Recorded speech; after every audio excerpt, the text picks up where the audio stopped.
Welcome to the Encore Audio Archives YouTube channel. I'm Taper Dave, and this is my channel. I've uploaded hundreds of talks here that I've recorded at meetings in West LA, and I've also recorded conventions starting in 2013. I've got a bunch of those up. And Walt and Mary Murray, the original owners of Encore Audio Archives, started the company in the 80s, and Walt recorded Joe and Charlie's and a bunch of stuff down in Vista, California. My sobriety date is June 20th of 1994.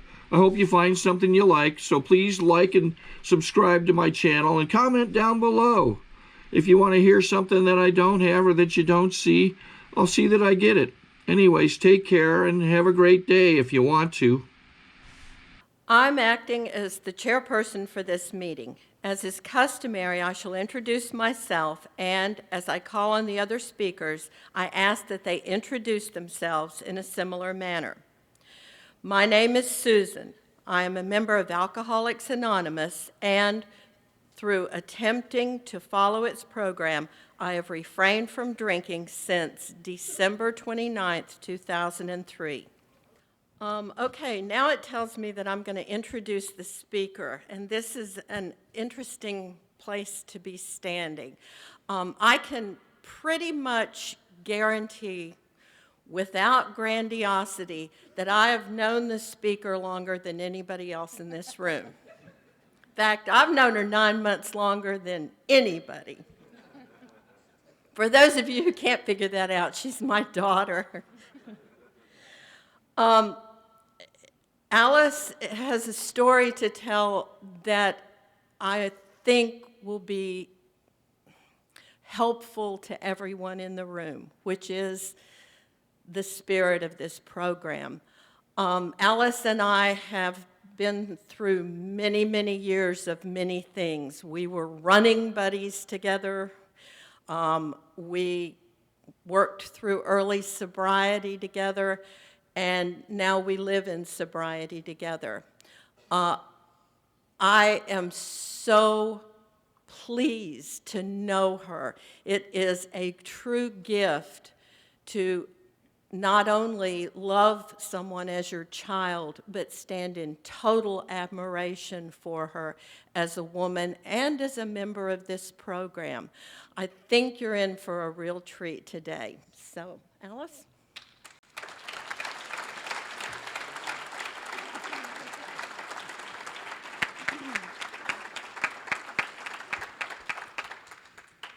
I think I just wanted to touch the microphone. My name's Alice. What am I supposed to say? I'm an alcoholic. If I'm supposed to follow that thing, it's not written down, so I don't remember it. My sobriety date is December 30th, 2004. Thank you. And I don't know if y'all were paying attention, but my mother's was December 29th, 2003. So she's a year and a day more sober than I am. A lot of people have asked me if I'm nervous, and I guess I am a little bit. I'm certainly not a professional at speaking. This is the largest group that I've ever told my story in front of, and I can honestly tell you I have no idea what's going to come out of my mouth today. Carrie asked me to do this a year and 3 months ago, I guess, because it was right after Old Timers last year, which was in August, I think. So she asked me if I was willing to do this, and I said, I don't know. It's Old Timers, and those people have a lot of sobriety, and I don't, I kind of still feel like a newcomer sometimes, so I don't know that I really have anything that I could share. And I remember talking to Sarah and going, what do you think? And, talking to my mother and saying, what do you think? And anyway, I eventually told Carrie that, yes, I would do that. Well, that was a year and 3 months ago. And this program teaches us to live one day at a time. And the last 45 days of my life, get your tissues. The last 45 days of my life have changed my story. And I really think that God's plans for me are so big, And they change every single day. And I'll get into that, but I'm really, really grateful, more than any of y'all can ever know, to be standing up here and about ready to share why I'm here and how I got here. And okay. My brother on the end is also a member of this program, and my husband in the middle is also a member of this program, and my sister-in-law isn't here, but she's also a member of this program. So when you go to dinner at my mom's house, it's kind of like an AA meeting. It really is. I was born into a family of alcoholics, obviously, and married into one. And my grandfather was an alcoholic. I have several uncles that are alcoholics. I have cousins that are alcoholics. My brother. I have a sister who was scared straight. She, for whatever reason, when the law came after her, she listened, unlike so many of us. But anyway, when I was a kid and we would, have family stuff going on, there was always alcohol around. I never saw alcohol as a bad thing. I always saw it as kind of a fun, there was a party going on. There was several people, hugging and kissing and dancing and at parties that my parents would have, and it just looked glamorous and exciting. And so I never saw any of the bad stuff. We didn't have DUIs growing up. I mean, nobody ever got one, and I never saw alcohol as a bad thing. And I can remember as a kid, when my parents would have these parties, my brother and sister and I would sneak sips, and we'd steal a Bartles and James wine cooler and go sit in the closet, and, one of those shared among 3 kids would get us kind of warm in the face, and it would excite us, and we'd have fun. And so alcohol wasn't a bad thing. It was just something that was around, and when it was around, everybody seemed to have a good time. So I wasn't scared of alcohol. I heard somebody say that one time, and I was like, what? Because it was not a bad thing. It was a good thing, and it made happy times happier. And then when I was about, I was a kid, I saw it make sad times better too. My grandfather passed away, and after his funeral, everybody came over to my grandmother's house, and they had a wake, and everybody got wasted, and the uncles were telling the kids how much, giving us money and telling us how much they loved us, and here was this horrible time, and I saw alcohol make it better. So I just saw, what I learned about alcohol as a kid was that if you were having a happy time, it made you happier, and if you were having a sad time, it fixed that too. So that was my conception of alcohol as a kid. Excuse me.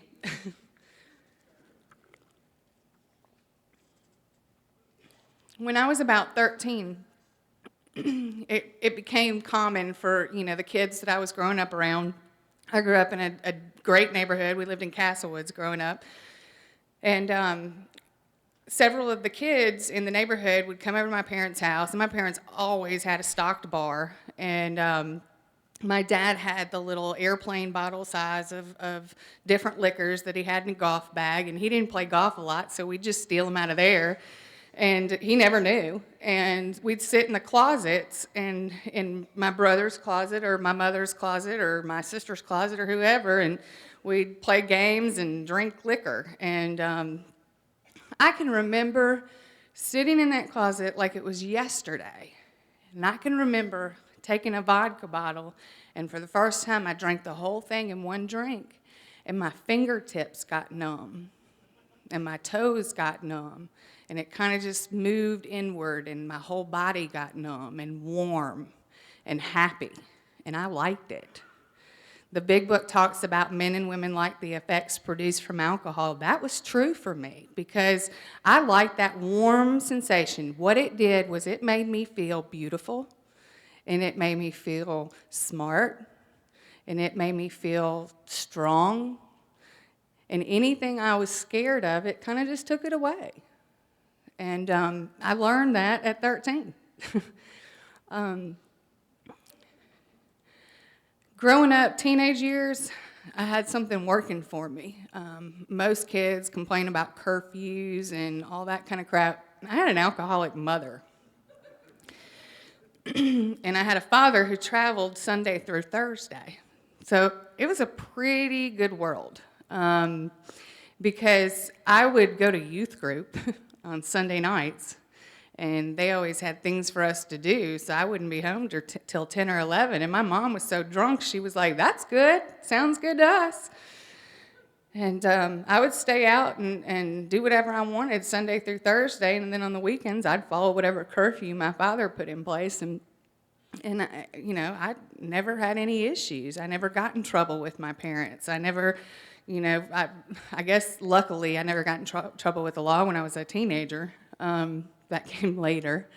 But I didn't have any trouble, so I just kind of went through high school and went through adolescence without any trouble. I didn't have any real problems at school. It kind of sounds boring right now, doesn't it? Because it's like, no big issues, just got drunk a lot, and it was fun. And that started changing when I was about, I got to the point in high school where I thought I was smarter than everybody else.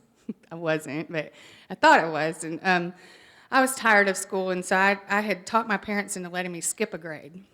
So I took some classes in summer school so that I could take my junior and senior year together, and that's probably where it all started. Because I was trying so hard just to get out and experience the world. And when that year, one of my friends ended up, we'd run away from home because it was so bad, growing up in Castlewoods on a golf course, drinking whenever you wanted to, and never getting in trouble. It was awful. So we decided to run away from home. And when we got back, my mom made brownies, and we had a glass of wine. And her mom said, "You're going to treatment."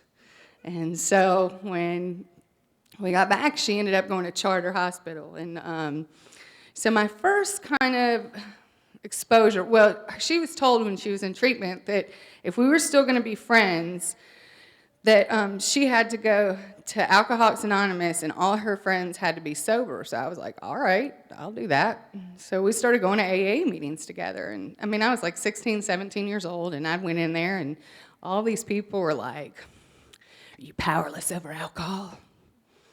Your life unmanageable?" And I was like, "No, not really. Things are good. I'm going to go home with my mom and have some brownies and wine." And so anyway, it didn't really work out for me. Alcoholics Anonymous, that is. But so anyway, my friend, we ended up kind of just going our separate ways, and I decided to go to college and went to college, and that didn't work out so good either. I went to Belhaven my first semester, and you actually have to go to class. I wasn't aware of that. And they had expectations. I had to go to chapel, and that was brand new to me. And I didn't do that. So I think they didn't tell me I couldn't come back, but my dad didn't see paying the money for me to make D's and F's. So I decided to join the Air Force. And like everything in my life, I did that kind of half-heartedly, half measures. Started very young. And when I had gotten sick in the Air Force, and they were like, "You can go and sit in rehab for 6 months, or you can be medically separated and go home, and the Red Cross will pay for it, and you'll have all this, money that you've saved up, and you can go home and do whatever you want." And I was like, "I'll take that option." And so they gave me a check, and I went home, and I blew it on alcohol. And at that time, I had started really getting into marijuana. I got out of that real quick because it made me really paranoid. And yeah, not my thing. So anyway, I ended up at Southern. I went down there, and I took classes like my son, actually, you should never tell your kids anything, because I've told this story enough that my son's like, I'm going to do that. I enrolled in English and history and fitness walking and beginning swimming and scuba diving and bowling. And I made the mistake of telling my son, I had to go bowling on Tuesday and Thursday nights. Seriously, got a college credit for that. And drink beer and bowl. How good is that? So my son had a friend spend the night the other night, and he's like, hey, Mom, what was that class you took where you got to go bowling and drink beer? I was like, don't talk about that. So anyway, so I took all those classes, and my GPA got really high because I could walk and swim and bowl really well. So, but, my life kind of started spiraling out of control. I really started having issues with money. My parents would put money in my bank account, and I'd write a bunch of checks that did not equate to what was in the bank account. And my dad would get really mad, and we'd have this long talk, and then he'd put more money in, and I'd do it again. And the next semester I was there, I took classes that were way too advanced, like fitness walking 2, and yeah, way too advanced, and I failed all those.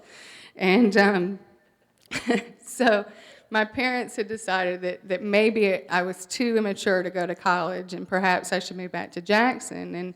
And when you've been living on your own and you move back under your parents' roof, it's like all of a sudden they see what's going on. And my parents, not my mom, she was drinking with me, but my dad was like, there's an issue. So he decided to put me in treatment. And so I went to Jackson Recovery Center in 1993, and it was out where Harbor House is now in Byram. And I went there for 28 days. And this is so sick. There's 2 things I'm going to tell you here, because both of these are so disgusting. When I was in Jackson Recovery Center, after I got out, I went to Yana. And I was sitting at Yana, and people were like, oh, yeah, 28 days, Jackson Recovery Center. Where'd you go to secondary? And I was like, secondary? What's that? Like Copac. Did you go to Copac? No. Well, did you go to, wherever else? And they named several. No.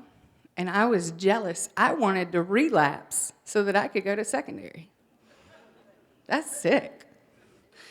When Sean was talking about the end of the meeting, they're going to do the sobriety countdown. During this time that I was going to AA meetings, somebody taught me into going to ARCIPAW, the Young People's Conference up in Arkansas that they do in October. And so I'd gone to ARCIPAW, and they had done the sobriety countdown thing, and I was so jealous when that guy got like the big book and all that stuff. And so I was like, maybe next year I'll relapse on the way up there so that I can have the shortest amount of sobriety. That is sick. That is how my mind thought. I wanted attention. Sean referenced Fred Shaw, and I'll never forget sitting in those Alcoholics Anonymous meetings at Yana, and he was a Wednesday night traditions meeting, and Fred would get up there and he'd bang that gavel and he'd say, ain't it great to be sober? And I'd just be like, oh my God, I want what he has. But I didn't want sobriety. I wanted attention. I wanted y'all looking at me and thinking I was great and thinking I had all this stuff to give. And the truth is I had no concept about what Alcoholics Anonymous was, none whatsoever. And because of that, I relapsed. And I did end up going to several secondaries. I ended up going in and out of, over the course of the next several years, I ended up going in and out of several treatment centers. And I did have a stint at Copac and New Life and all of them. Anything that was in Jackson at the time, my parents were willing to try. And finally, I moved to South Carolina and kind of did my own thing for a while and got religion. I started going to church out there, and it was just enough for me to kind of maintain. And then I decided to go to Ole Miss. Big mistake. big, huge. If your kid comes to you and says, "Mom, I want to go to Ole Miss," say no. Huge. So anyway, I decided I wanted to go to Ole Miss, and when I got there, you know, the problem was is by this time I was about 24 years old, and I wasn't a college freshman. I thought I was, but all those like kind of you know free passes I had gotten in Hattiesburg and in Jackson had run out, and I started getting arrested for public intoxication, and you know which. I guess there's not much of a public in Oxford, so if you walk down the street crooked, you're going to get in trouble.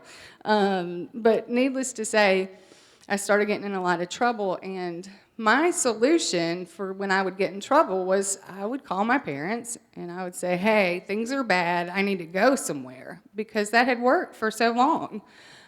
Whenever I got into any little bit of trouble, I knew that treatment was a really safe place. And so I started going in. I didn't want to do Alcoholics Anonymous because the truth was is I wasn't an alcoholic. I was very depressed. And I had anxiety disorder. And I think one or two or several doctors had called me borderline personality and bipolar. And, you know, I'd gotten every diagnosis that was possible because I was an alcoholic and I was a liar. And the psychologist couldn't figure me out. So I started doing the stints in depression hospitals, the little resorts that you'd go in for 2 or 3 days, and they'd get you all medicated right, and they'd send you out. And several different times when I'd go in there, they would do this thing, and they'd be like, do you have any problems with alcohol and drugs? No, none whatsoever. I don't drink. I don't know what you're talking about.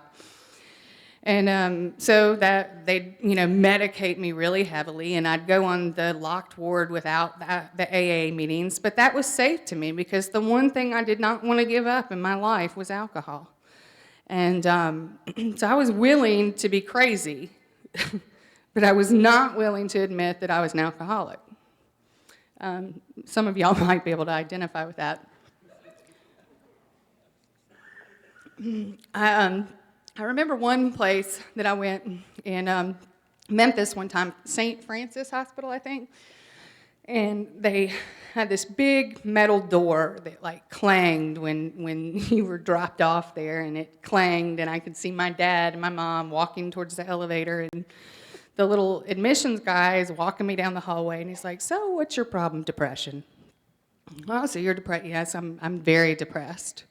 And I think about killing myself all the time." And I knew that meant I would get a really nice room across from the nurse's station if you told them that you were suicidal. And so we're walking down the hallway, and I'm suicidal, I'm depressed, I have really bad anxiety. And so we got in this room, and he sits me down, and he's asking me all these questions, and he's like, "Do you drink?" "No, I don't drink." "Have you ever drank?" "No, I don't drink at all. Don't like alcohol at all." And he said, "Well, we really take care of our patients here. We're very scared of what happens when patients go into withdrawals, and we, detox our alcoholics on methadone." And I said, "I am an alcoholic." Sounded good. So anyway, I have no idea if that's the truth or not, because I did not get methadone, but I did get moved down on the floor with the alcoholics and the drug addicts. Go figure. But I really thought I was smarter than everybody else. But I would love to tell you that one of those places, like something happened and I got sober, but that didn't happen, and I had to go through a lot more hell. In 2001, for a month, I had never had anything wrong with me at all, ever. I had never had, nothing. Nothing was ever wrong with me. And I started having this stomach ache, and I thought for sure that it was heartburn. So for a month, I took Gas-X and Tums and Mylanta and drank beer. Come to find out, it was pancreatitis. And I had drank so much over the course of my tenure in Oxford that my pancreas had turned inside out, is what they told me, and was trying to dissolve itself as an immune response. And I convinced everybody that it was from the Depakote that I had been put on, because I found out that was a side effect, at one of those depression resorts, that it had nothing to do with my drinking. And so I spent 7 weeks in a hospital, almost died, had to be fed through a vein for 7 weeks. I was not allowed to have ice chips. And my mom moved in the hospital room with me and would go home to my apartment at night and drink. And I had a pain pump of Demerol, so I was happy. And the day that they were going to discharge me, the doctor walked in. I took that. I thought it was really cool that I had pancreatitis, because at the time, David Cutcliffe was the coach at Ole Miss, and he had just had pancreatitis. So that was like, I was of status. Robert Kayat was the chancellor at Ole Miss, and he too had had pancreatitis. So I was just pretty important to have had pancreatitis with all those other guys. But the day that I got out of the hospital, the doctor looked at me and he said, "If you ever drink again, there's a good chance you're going to die." And I said, "Well, I hear what you're saying, and I thank you for everything that you've done." And my mom and I wheeled to the front of the hospital, and y'all, when you spend 7 weeks in a bed and you don't eat anything, including ice, you're pretty weak. And I was helped to the car. I mean, I was physically unable to really walk very well. I was helped to the car, and my mom and I stopped at the liquor store on the way home and got 2 bottles of wine. And got drunk enough that I had all sorts of strength. And we ended up going to one of the restaurants up there, and lo and behold, David Cutcliffe and Robert Kayat were there drinking. So I thought, I'm just one of them.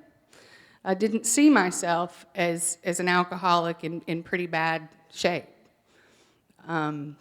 Delusional is what I was. And so anyway, I got pregnant right after that. And the long and the short of that story is, the man came into my life. He had been in and out of my life for quite a while. And I got pregnant with my son. And when I got pregnant, I had this thought that maybe God was trying to tell me something. And that he had somehow entrusted me with this child, and that I needed to shape up. And so I moved back to Jackson with absolutely, my ex was like, "All right, have fun, see you later." And he wanted nothing to do with me or the child. And I moved back to Jackson. I moved in with my parents. And when you're, 26 years old, and you move back into your parents' house, and you're pregnant, and you have been at Ole Miss for several years, and you don't have a degree, and you have no source of income at all, it's pretty humbling. And I wanted really bad to do really good. And I decided to go to nursing school. And how I did that, I'll never know. But I went to nursing school, and I had my son. And for the time I was pregnant and through his, first few months of life, I stayed sober. And I have no doubt that it was God that kept me sober, because I had absolutely all the stuff that I had learned in Alcoholics Anonymous and all those treatment centers. I had enough books to line bookshelves. None of that had ever sunk in, ever. And so there I was, and my I was a mom. I was I had a brand new nurse, and I started evaluating my life, and I figured my biggest problem was probably that my mom was an alcoholic. And in Christmas 2003, this is the greatest. Can I get some? Have y'all seen that movie, A Christmas Story? Okay, you remember when the dogs run through the house and the turkey gets jerked off the table and they have to go to the Chinese place for Christmas? Well, it wasn't quite like that. What happened is my brother had come home, and he and I had decided that if you're going to build toys for kids at Christmas, you should be as loaded as you possibly can get. So he and I built Jeeps and stuff like that, really, really drunk and really high on cocaine. I had learned that if you did cocaine that you could drink more. So I did as much cocaine as possible just so that I could drink longer and not go to sleep. But we woke my mom up that morning and we started having Bloody Marys. And, we started with mimosas because we were celebrating champagne. And we switched over to Bloody Marys at about 10 o'clock. And by the time it was ready for the Christmas goose to be pulled out of the oven, my mom had passed out and Tim was scared and ready to leave. And I would think I was probably playing with my kid. And so the turkey got burnt. And the worst thing you could do at my house is burn my father's Christmas turkey. And it made him mad.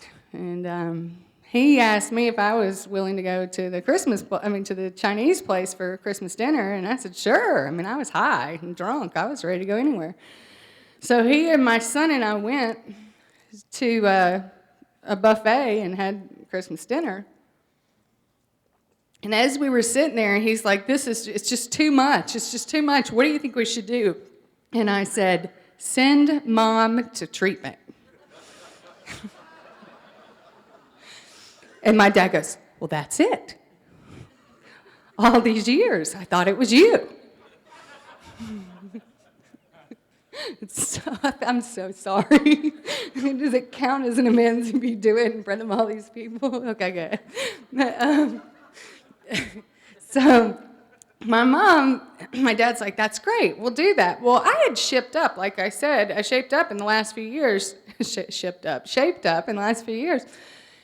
And the last place I had gone to treatment was St. Dominic's. And I had gone in and done detox for several days and then gotten out, and life was great, according to me. And so my dad was like, let's send her to St. Dominic's. And I was like, oh, no, that's not a good idea. And he was like, no, that place was really good for you. And I was like, yeah, I know, but maybe we could do something else like Harbor House. I heard that's good. And let's do something different than St. Dominic's.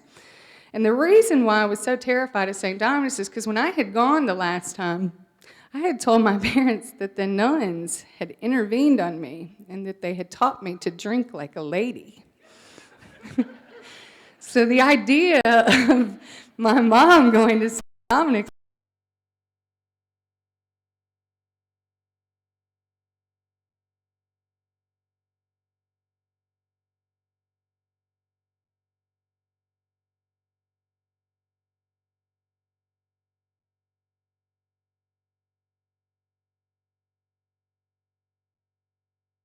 wishful thinking. But anyway, so we took my mom to St. Dominic's, and I was so empty. I mean, just empty, because like my mom said, we were drinking buddies. And, anytime I came home with my, feathers ruffled, she was ready to cheer me on. And we were, going to dissect the universe and figure out how all of y'all were wrong and we were somehow right. And so when she went into St. Dominic's, it was devastating. She came out and I immediately rebelled, and I started saying I'll be back in 10 minutes, and I wouldn't come back for 2 days because I couldn't do it at home anymore. And what happened was that she started going to AA meetings, and for whatever reason, it started working in her life. And I saw over the course of the year, I saw my mom's life change, and I saw this kind of light turn on, and I started kind of in my head thinking, I want what she has, and I want my life to be different. And every time I would go to her to talk to her about stuff, she would look at me and say, when I was drinking, and she would talk to me about her drinking. And she never once told me that I sucked as a mother for not coming home for 2 days, or that maybe my drinking was out of control or anything like that. She just talked to me about her drinking. And I heard what she said, and I saw what was going on in her life, and I wanted that. And so December 29th, she went to get her chip, and I said, I'll be back in 10 minutes. And I went out, and I ended up in a crack house off Woodrow Wilson. And it wasn't my first rodeo. I try to talk about alcohol, but it certainly wasn't my first rodeo. And I had become an alcoholic crackhead, and from Castlewoods, you know, I mean, lame. But anyway, so I'm sitting there in the crack house, and I kept thinking about my kid was at home, and my mom was sober, and I really wanted life to be different. And this thought kind of popped into my head, and it was like, well, you can keep doing this, or you can ask for help. And the ironic thing is it says that in the big book on page 25, that we can go on to the bitter end, or we can accept spiritual help. And for whatever reason, that night, you know, I called my parents, and my parents met me at Smithville Stadium. And I got in the car with my mom, and my dad was in the car with my son, and we caravanned home with my head out the window, and I was throwing up, and it had nothing to do with how much alcohol was in my body. I was terrified that might be the last time that I ever drank. And I just didn't want to lose all that I had. And, you know, that companion of alcohol, it was so good. At least I thought. That night, my mom laid on my bed with me, and I was sobbing. Because I just didn't want to give up. I didn't want to admit total defeat. I wanted to somehow, someday, control and enjoy my drinking. And I had tried, at this point, for 10 years. When I went to treatment when I was 19, I was a full-blown alcoholic. And for 10 years, I tried desperately to do everything I could to change what happened when I drank, and I couldn't do it. And that night, I laid in my room, and my mom held my hand, and she said, "Alice, you never have to feel this bad again." And so I said, okay. And I guess at that part, it was the beginning of conceding. And, you know, concede means to finally admit defeat over something. What is it? Now I can't even remember it. Hell, sorry. The last 45 days have been something. But, you know, basically I began to concede. I began to give up something you first deny. And that's the truth. I was finally admitting defeat over something that I denied. And the next day, my mom was like, "You should go to an Alcoholics Anonymous meeting." And so I was like, all right, fine, I will, but I've got to stop at my doctor's office, because my doctor for years had written me prescriptions for stuff.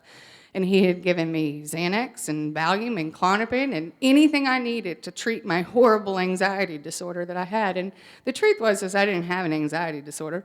I had untreated alcoholism and drug addiction. And when your bank account's negative because you've written bad checks, you have anxiety. It's just the way it is. So I went to my doctor's office, and I went in there, and I was like, I've got an issue. And he's an addictionologist. And so I was like, I have an issue. And everybody's like, really? Because he wrote you those drugs. But I was never honest, ever. So when I went in there, I said, I've got this issue. I said, I think I may be an alcoholic. And he was like, well, what are you going to do about it? And I said, well, I'm going to go to an AA meeting. I know I got to do that. And I was like, but I'm not sure I can be honest with myself. I think that I have something wrong that I'm not able to be honest. And he said, no, you don't.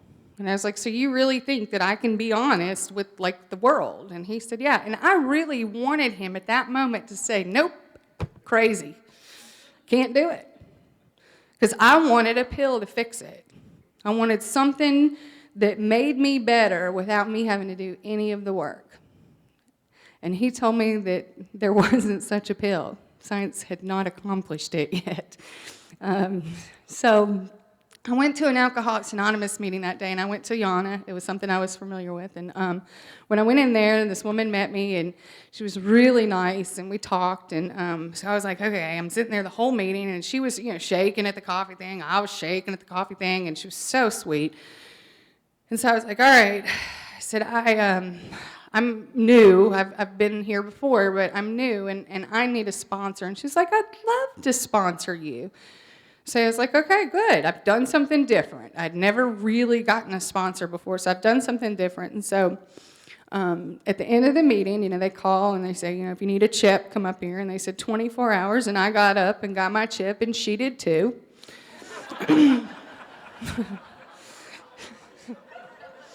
My judgment was way off.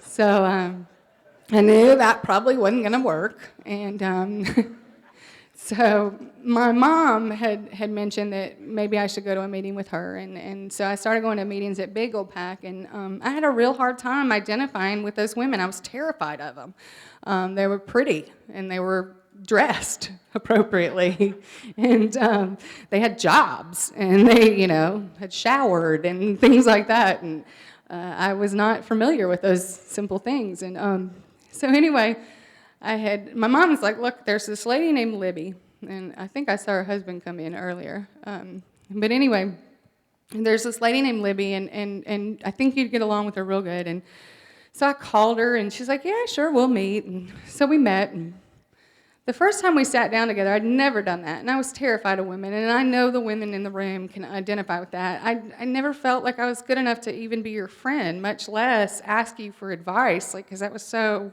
whoa. And the first time we sat down, she asked me to go through Bill's story and start seeing if I could identify with anything that Bill had done, and I had done that before in treatment, and I thought it was kind of lame that she had asked me that, but I went home and got out my big book, and it was kind of weird because I kind of read it in a different way, and or I guess I don't know, but I remember that part where it talks about when the stock market's crashing, and he said, I would not jump, and he ends up going to a bar, and I identified with that because I knew my thought was anytime the chips were down, let's go drink. And so when I read that, I was like, maybe. And so I kind of, just kept going to meetings. Wasn't like really trying to do the program. I kind of had it in my head that if I stayed sober long enough, that my dad would get off my back, and that my mom would buy my BS, and I could go to Mexico for a week or so. Why Mexico, I don't know, but I had it in my head that I was going to go to Mexico for a week or so and get drunk, and then I'd come back and do AA again. And so anyway, my mom and my sponsor had suggested that I go to this big book study, and it was being put on by Beagle Pack. And so I went, and the speaker that day, this is how God is so big. But the speaker that was supposed to come that weekend ended up canceling, and one of our local members of Alcoholics Anonymous stepped in to do the big book study that weekend. And he got up there, and he's talking, and he's really, like, I'm listening to him, and kind of, but not really. And then he started talking about his alcoholism. And for whatever reason, I heard it. And he started talking about how when he would go to a bar, he would order 2 drinks so that he wouldn't have to disturb the waitress as much. And I identified with that because I used to do those kind of things. And he talked about how he'd show up early and have a few drinks before his friends got there, and I identified with that. And I heard an alcoholic talking about their alcoholism, and I identified. And so in the middle of that, they took a break, and I went over, and for the first time in my life, the thought that maybe I was an alcoholic that had been dancing around in my head all those years went from here to my gut. And I conceded to my innermost self that I was an alcoholic. And then I went, oh my God, what am I going to do about it? And we took a break, and I went over to my sponsor who was there, and I said, I need help. We need to work the steps. What am I going to do? And she was like, well, let's meet, and why don't you start going to meetings and looking at people and seeing, because she, saw in my eyes that I had, accepted that I was an alcoholic and that I was powerless over alcohol, and I knew my life was unmanageable. We had listed that out real well. And so she told me to start going to meetings and looking around and seeing how others believed in God and how that God was working in their lives. And so I started doing that, and I didn't get it. I didn't see it. I didn't understand it at all. And I'd hear people talk about, God is so good. And I would like go, how? And I went home. She told me to read We Agnostics. And I went home and I opened the big, like a normal alcoholic, and I opened the big book to Working with Others. And it was a God thing, because what it says on the bottom of page 95 in Working with Others is that the desire to find God has to come from within. And I knew at that moment that this whole deal was up to me. That no matter how bad my dad wanted me to be sober, no matter how bad my mom wanted me to be sober, or my sponsor, or my boss, or my boyfriend, or anything, that unless I wanted to find God, it wasn't going to happen. And that was what was wrong all those years, is I had no desire. I'd go to meetings, and I told you, they'd say, are you powerless over alcohol? Is your life unmanageable? And I'd say, no, not one bit. My mom manages it. My dad manages it. My boyfriend manages it. The law manages it. I don't really have to do anything except for get drunk. And when I read that passage, I realized that God had always been there. That there were several times that when I had pancreatitis, I should have died. I was held up in Memphis. My car was stolen, and somehow, some way, my car came back to me, and I left Memphis unharmed. There was a time when I was in and out of sobriety that I had decided to start trying IV drug use stuff, and I was at the the Super D on Meadowbrook years ago. And I was ready to kill myself. And I was going in to buy a bag of syringes, and I said, okay, God, if you want me to live, you better do something.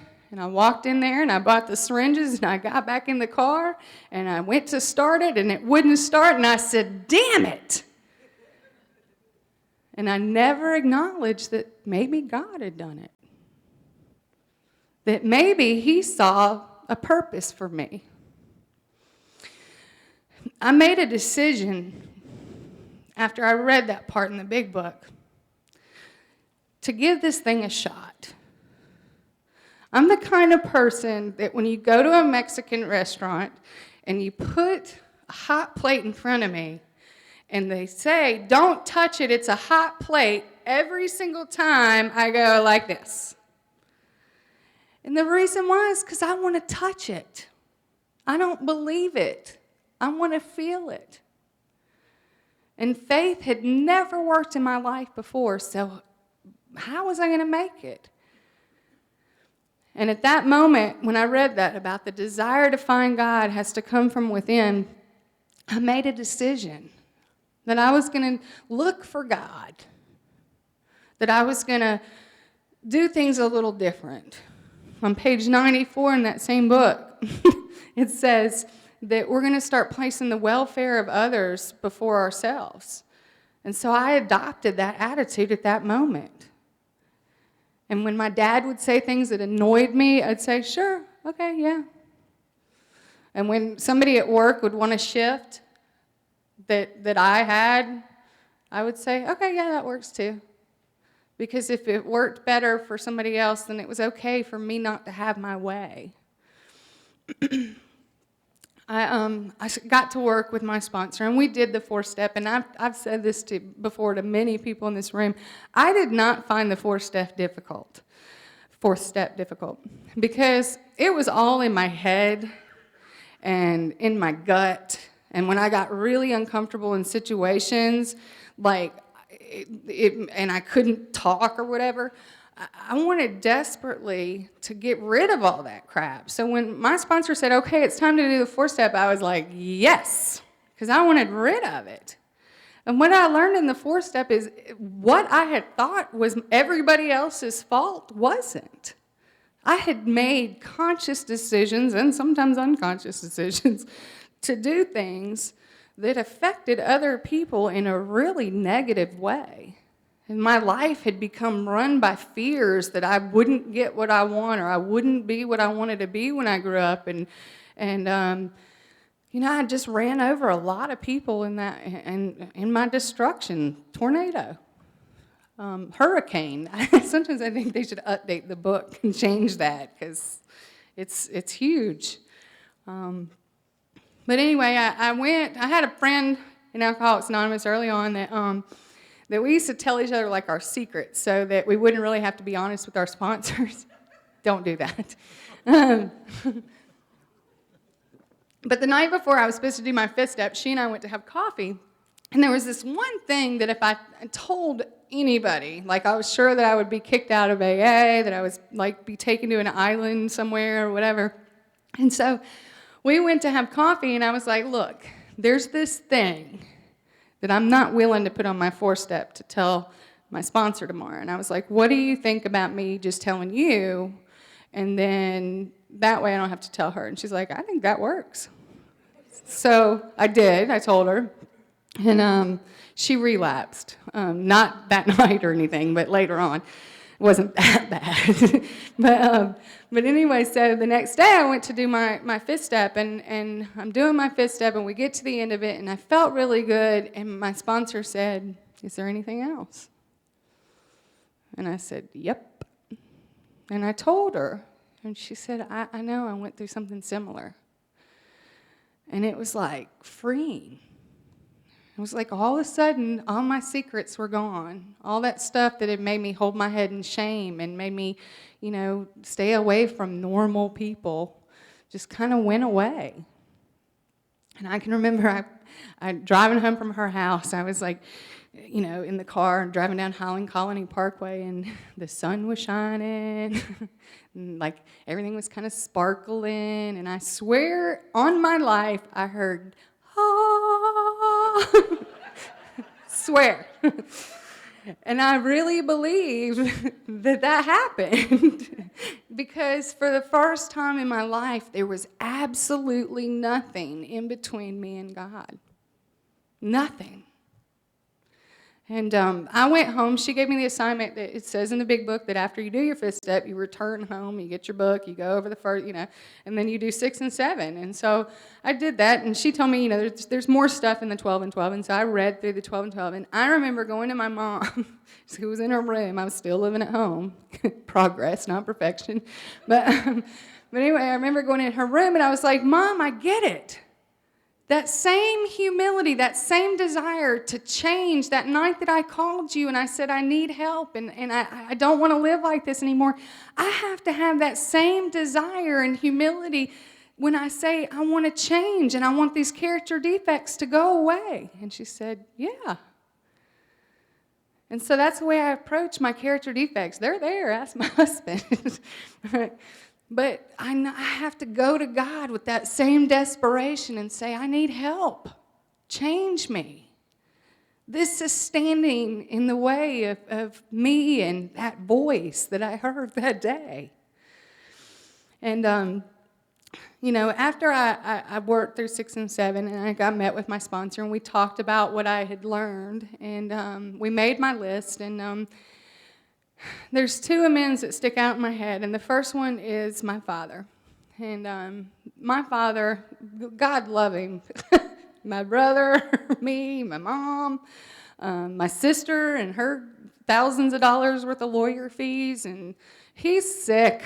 I mean, he is so sick, bless his heart. And he did everything he did.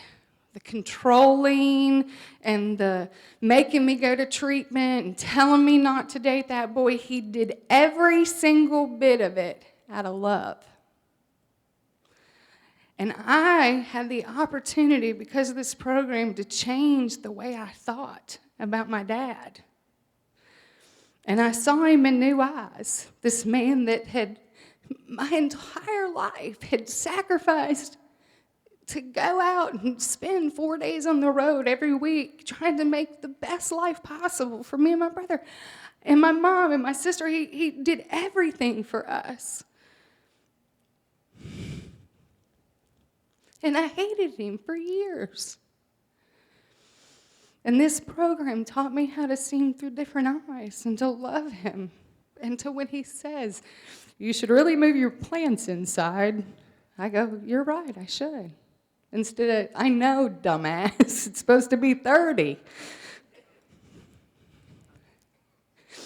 He loves me. The second amends, when I was in 7th grade, I beat a girl up really bad.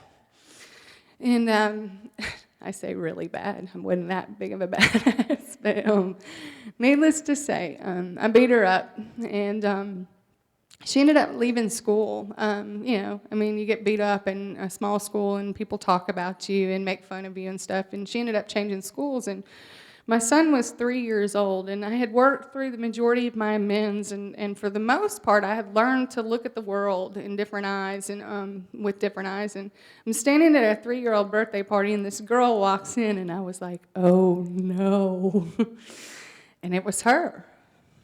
And I knew at that moment that I had to say something because she was on my list. And we ended up going outside, and I ended up telling her what my life had become. And she forgave me that day. And she gave me a hug. And we're not best friends today or anything, but what happened, I could go to Walmart, and I could walk with my head up.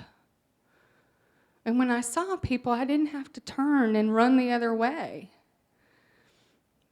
And my fear of people disappeared. The big book, I've gone to meetings long enough, 10, 11, and 12, that we live in those steps. And I didn't understand that. I really thought for the first few years of my sobriety that the 10th step said continue to take up a personal inventory. And so I thought that personal inventory did not have to be mine because the Article A surely was in there and that I could take anybody's personal inventory. And so I would do that. And I for the first 18 months or so of my sobriety, it was like I'd call somebody, call my sponsor and say, you'll never believe what she did, or you'll never believe what he did. And I remember reading through the 10th step one night, and it talked about that we're supposed to grow in understanding and effectiveness.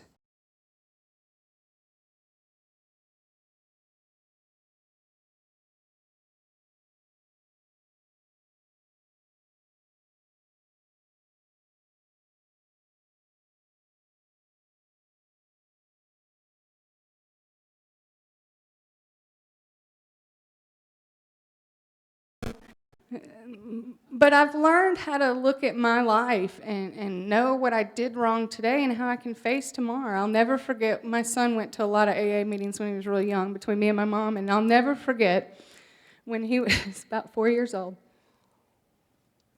that he was laying in my bed, and he walked in, he said, Mom, what are you doing? I said, oh, well, I'm doing a 10th step. What's that?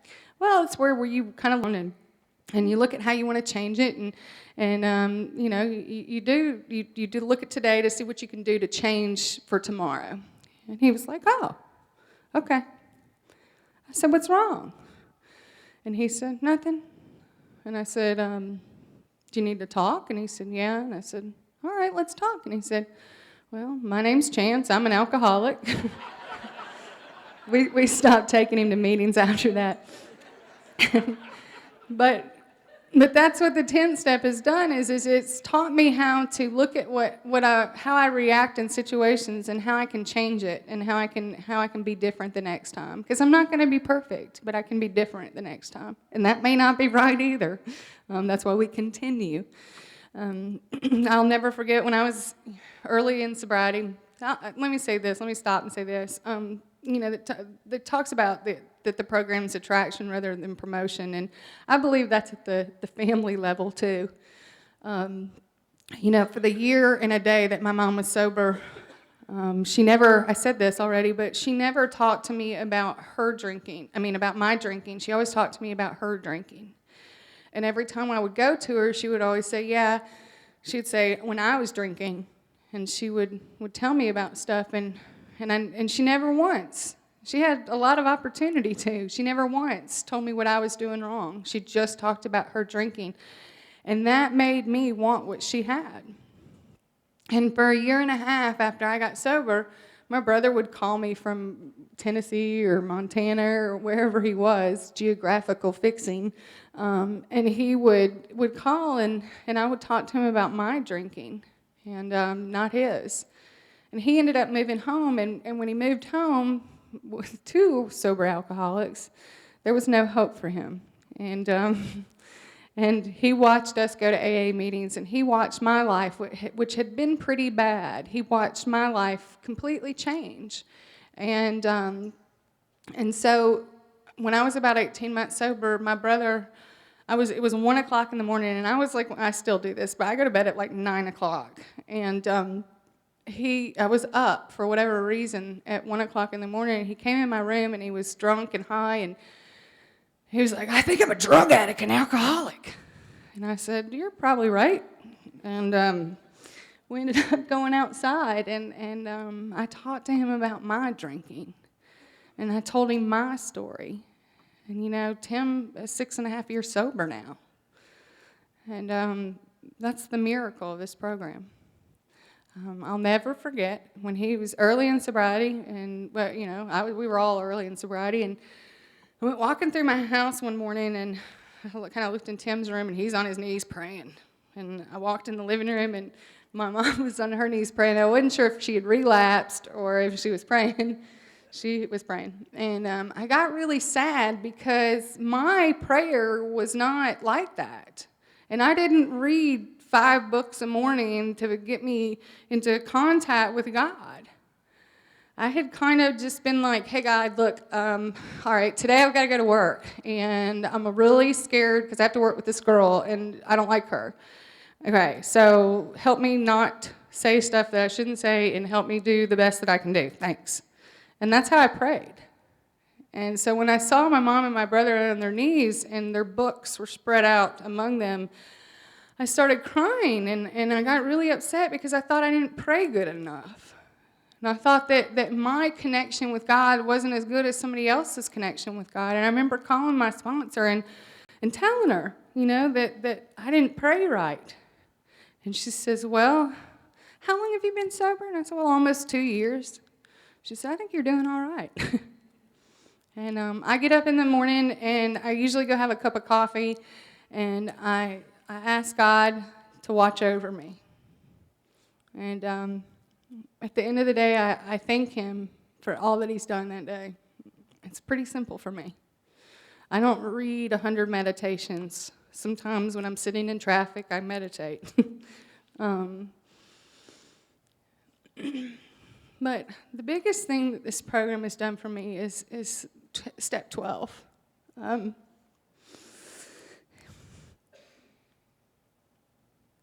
I've had the opportunity to work with some very awesome women, and I'll never forget the first time that there was a girl sitting across from me, and I was telling her about my life, and I realized all of a sudden that everything was okay, and that God was so big in my life, and that here I was, somebody that had been bankrupt, you don't know. And I was talking to her about God. And all of a sudden I realized that I'd had a spiritual awakening. And I was learning how to practice the principles of this program in my whole life. And it was beautiful. It was just this moment of like Zen. Oh. I know I've been talking for a really long time, and I'm so sorry, but I said this at the beginning, but 45 days ago, I went to the doctor, and when I walked into the doctor, I really was like, okay, it's a checkup, it's an oil change, whatever, and when I went in, and he found a lump in my left breast. And I was like, no, no, no. I have no family history. And I'm 37. I'm not here for that. You got the wrong end.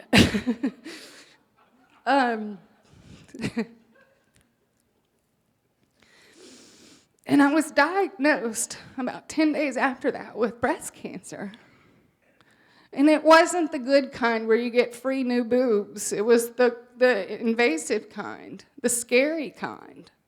And they told me no matter what, you'll have chemo. And I just started praying, and I started saying things like, God, you know, I can handle taking a shower and going to work today. You take the rest. And I'd make it through that day. And I remember the Sunday night before I was diagnosed, and I said, God, I just don't want to have breast cancer. And when I said that, I thought about, I didn't want to be an alcoholic, and look how great it's made my life. I got on the internet. I couldn't sleep that night, and I got on the internet, and I looked up, what's the 5-year recovery rate, success rate of Alcoholics Anonymous? It's 5%. And then I was like, what's the 5-year recovery rate of stage 1, which is what at the time I was diagnosed with, and what's the 5-year recovery rate of someone with stage 1 breast cancer? It's 95%. This is nothing. I can say I kicked breast cancer's ass. I've got a long road ahead of me. I've got several more surgeries. I'm going to have to be on a chemo pill. I don't have to have the horrible kind, you know, God. My husband,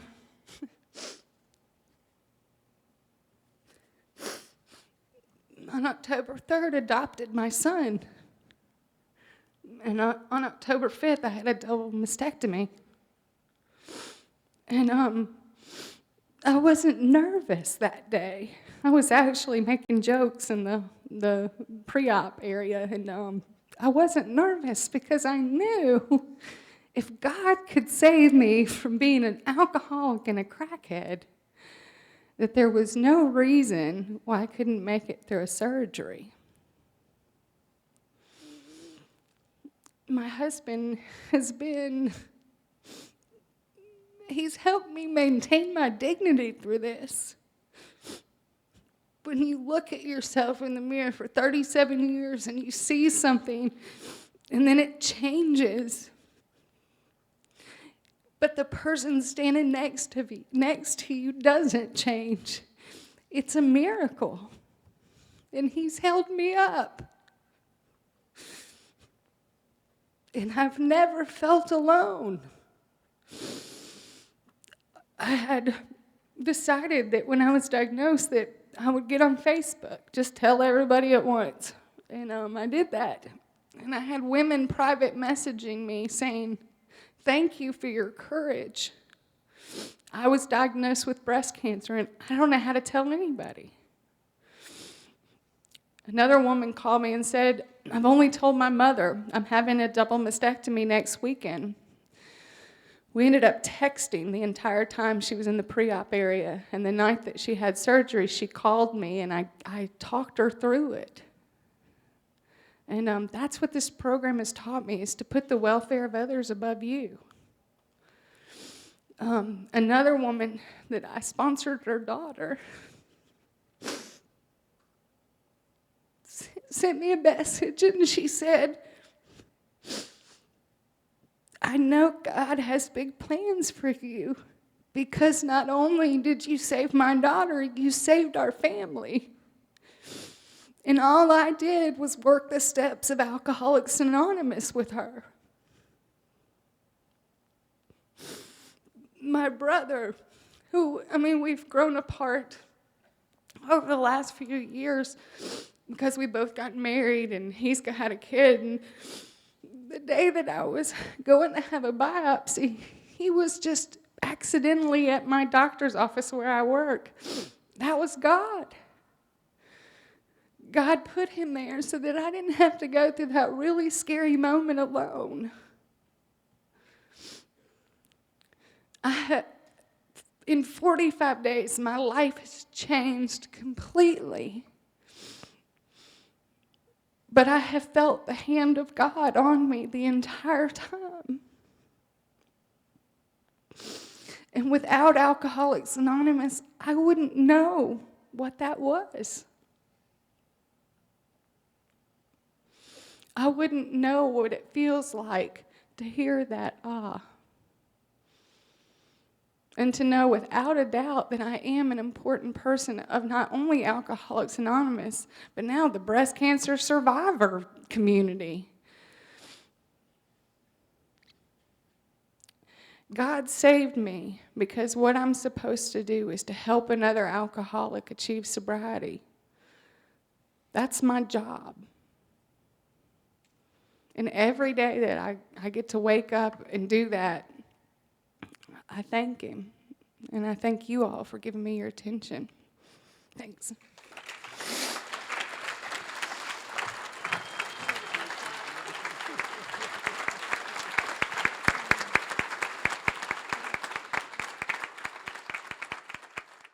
I think we got a great talk going on here. Thanks for watching the channel. Taper Dave here.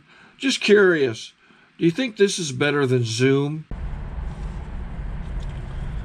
Okay, this is how I prepare my drone for launching. I like to do it inside the cab of my truck so I'm not standing outside in the weather. To install the joysticks for control, up and down, right and left, powered on. I have an Android phone that I use to connect it to the drone with, and it's actually controlled through the iPhone, through an app. Oops, wrong way. It's actually controlled through the iPhone, or through this Android phone, through the app. It's actually controlled through the Android phone, through an app, and you connect it through this short connection right here.